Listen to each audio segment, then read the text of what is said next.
শনিবার ভোরে ভেনেজুয়েলার রাজধানী কারাকাস ও দেশটির বিভিন্ন অঞ্চলে একের পর এক বিস্ফোরণ ও সামরিক বিমান চলাচলের খবর পাওয়া গেছে।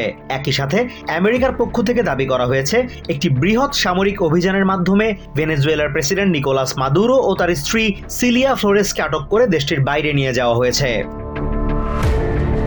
প্রেসিডেন্ট ডোনাল্ড ট্রাম্প সামাজিক মাধ্যমে দেওয়া এক ঘোষণায় জানান, এই অভিযানটি আমেরিকার আইনশৃঙ্খলা বাহিনীর সঙ্গে সমন্বয় করে চালানো হয়েছে। তিনি এটিকে একটি সফল ও চমৎকার অভিযান বলে আখ্যা দেন এবং বলেন, পরে বিস্তারিত জানানো হবে। মার-আ-লাগোতে একটি সংবাদ সম্মেলনের কথাও তিনি ঘোষণা করেন। এই হামলাকে সাম্প্রতিক সময়ে ল্যাটিন আমেরিকায় ট্রাম্প প্রশাসনের সবচেয়ে সরাসরি ও বড় ধরনের সামরিক হস্তক্ষেপ হিসেবে দেখা হচ্ছে। কারাকাসের বাসিন্দারা জানান, ভোর রাতে একাধিক বিস্ফোরণের শব্দ, নিচু দিয়ে উড়ে যাওয়া বিমান ও হেলিকপ্টার এবং বিদ্যুৎ বিভ্রাট দেখা যায়। লা কার্লোটা বিমানবন্দর ও ফোর্ট তিউনা সামরিক কমপ্লেক্স এলাকা থেকে ধোঁয়া উঠতে দেখা গেছে। ভেনেজুয়েলার প্রতিরক্ষা মন্ত্রণালয় দাবি করেছে, আমেরিকার যুদ্ধ বিমান ও হেলিকপ্টার থেকে ছোড়া ক্ষেপণাস্ত্র ও রকেট শহুরে এলাকাতেও আঘাত হেনেছে। এতে সামরিক স্থাপনার পাশাপাশি আশপাশের এলাকায় ক্ষয়ক্ষতি ও হতাহতের ঘটনা ঘটেছে বলে অভিযোগ করা হয়, যদিও নির্দিষ্ট সংখ্যা তখনও নিশ্চিত করা হয়নি। পরিস্থিতির প্রেক্ষিতে সরকার জরুরি অবস্থা ঘোষণা করে এবং প্রতিরক্ষা মন্ত্রী ভ্লাদিমির পাদ্রিনো লোপেস এই হামলাকে বিদেশি আগ্রাসন আখ্যা দিয়ে প্রতিরোধের ঘোষণা দেন। রিপাবলিকান সেনেটর মাইক লি জানান, তিনি স্টেট সেক্রেটারি মার্কো রুবিওর সঙ্গে কথা বলেছেন। তার দাবি অনুযায়ী মাদুরোকে আমেরিকান নিরাপত্তা বাহিনী আটক করেছে এবং তাকে আমেরিকার আদালতে বিচার করা হবে। মাদুরোর বিরুদ্ধে 2020 সাল থেকেই আমেরিকায় মাদক পাচার ও নার্কো টেরোরিজম সংক্রান্ত মামলা রয়েছে। ট্রাম্প প্রশাসন দীর্ঘদিন ধরে দাবি করে আসছে, মাদুরো তথাকথিত কার্টেল দে লোস সোলেস নামের একটি অপরাধী নেটওয়ার্কের নেতৃত্ব দিচ্ছেন। এই অভিযোগের ভিত্তিতে তার গ্রেপ্তারে সহায়তার জন্য পুরস্কারের অঙ্ক বাড়িয়ে $50 মিলিয়ন করা হয়েছিল। তবে আমেরিকার ভেতরেও এই অভিযানের সাংবিধানিক বৈধতা নিয়ে প্রশ্ন উঠেছে। কয়েকজন আইন প্রণেতা বলেছেন, কংগ্রেসের অনুমোদন ছাড়া এমন সামরিক পদক্ষেপের আইনি ভিত্তি স্পষ্ট নয়।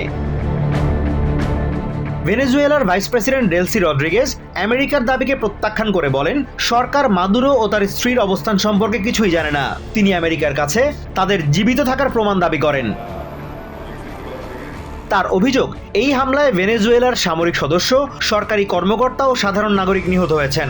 সরকার একে সাম্রাজ্যবাদী আগ্রাসন হিসেবে অভিহিত করে জনগণকে শান্ত থাকার পাশাপাশি সতর্ক থাকার আহ্বান জানায়। এই ঘটনার পর বিশ্বজুড়ে প্রতিক্রিয়া শুরু হয়েছে। রাশিয়া আমেরিকার পদক্ষেপকে সশস্ত্র আগ্রাসন বলে নিন্দা জানিয়ে ভেনেজুয়েলার সার্বভৌমত্বের প্রতি সমর্থন পুনর্ব্যক্ত করে।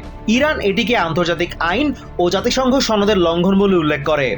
ল্যাটিন আমেরিকার কয়েকটি দেশ জরুরি ভিত্তিতে জাতিসংঘ নিরাপত্তা পরিষদের বৈঠক আহ্বানের দাবি জানায়। ইউরোপের কয়েকটি দেশ উদ্বেগ প্রকাশ করে এবং কূটনৈতিক সমাধানের আহ্বান জানায়। ভেনেজুয়েলা আনুষ্ঠানিকভাবে জাতিসংঘ নিরাপত্তা পরিষদের জরুরি বৈঠক চেয়েছে। 2025 সাল জুড়ে ট্রাম্প প্রশাসন ভেনেজুয়েলার ওপর অর্থনৈতিক ও সামরিক চাপ জোরদার করে। অপারেশন সাদার্ন স্পিয়ার নামে একটি অভিযানের আওতায় ক্যারিবিয়ান অঞ্চলে আমেরিকার যুদ্ধ জাহাজ, যুদ্ধ বিমান ও হাজার হাজার সেনা মোতায়েন করা হয়। এটির আনুষ্ঠানিক লক্ষ্য ছিল মাদক পাচার দমন। সমালোচকরা বলছেন, এসব পদক্ষেপ ধীরে ধীরে সরাসরি সামরিক সংঘাতের পথ তৈরি করছিল, যার চূড়ান্ত রূপ দেখা গেল 3 জানুয়ারির অভিযানে। এই মুহূর্তে মাদুরোর আটক হওয়ার বিষয়টি স্বাধীনভাবে নিশ্চিত করা যায়নি। ভেনেজুয়েলার বিরোধী দল এখনও আনুষ্ঠানিক কোনো অবস্থান নেয়নি। পরিস্থিতি শান্ত হবে নাকি আরও সংঘাতের দিকে যাবে তা নির্ভর করছে পরবর্তী কয়েকদিনের রাজনৈতিক ও কূটনৈতিক পদক্ষেপের ওপর।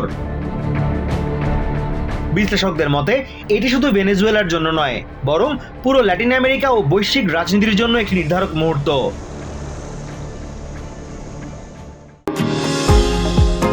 নিউ ইয়র্ক থেকে সম্প্রচারিত TVN 24 টেলিভিশন বিশ্বজুড়ে বাঙালির কণ্ঠস্বর।